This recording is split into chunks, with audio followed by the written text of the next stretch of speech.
Oi, galera, tudo bom? Nessa questão, nós temos o diagrama de fases da água simplificado. E esse diagrama ele nos permite avaliar o estado físico de uma amostra de água e várias situações. Então, vamos analisar as afirmações e, a partir daí, concluir se elas estão corretas ou não. Então, a primeira, a patinação no gelo ocorre pois a pressão que a lâmina dos patins exerce sobre o gelo provoca a fusão da água, permitindo o deslizamento. Se a gente analisar no gráfico, nós conseguimos perceber o seguinte, que à medida que a pressão aumenta, a temperatura de fusão ela está diminuindo, ou seja, está ficando mais fácil a fusão.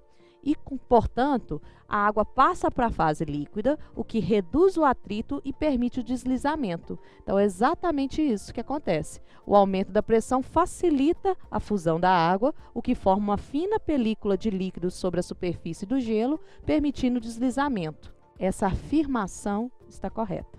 A utilização da panela de pressão acelera o cozimento dos alimentos, pois possibilita o aumento da temperatura de ebulição da água.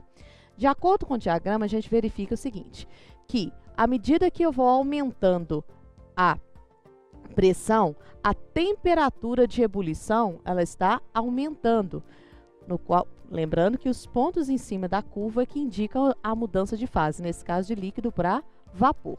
Então, portanto, se eu uso uma panela de pressão, a pressão dentro da panela é maior, o que aumenta a temperatura de ebulição e, consequentemente, facilita o cozimento do alimento, pois quanto maior a temperatura, mais rápido é o cozimento do alimento, ok? Então, o aumento da temperatura de ebulição favorece o cozimento dos alimentos. Então, correta a afirmativa 2.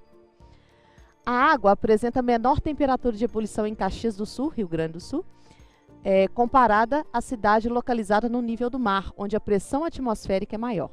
A análise é similar à da afirmação 2. Quanto maior for a pressão, no caso da pressão atmosférica a nível do mar, que é a pressão de 1 atm, maior é a temperatura de ebulição, ou seja, a temperatura de ebulição da água ao nível do mar é 100 graus Celsius, enquanto que em Caxias do Sul, que é uma altitude maior, vai ter uma temperatura de ebulição menor, já que a pressão atmosférica vai ser menor do que de 1 atm. Então, a alternativa 3 também está correta. Então, a partir das análises das afirmativas, concluímos que todas estão corretas. Então, é a letra E que deve ser assinalada.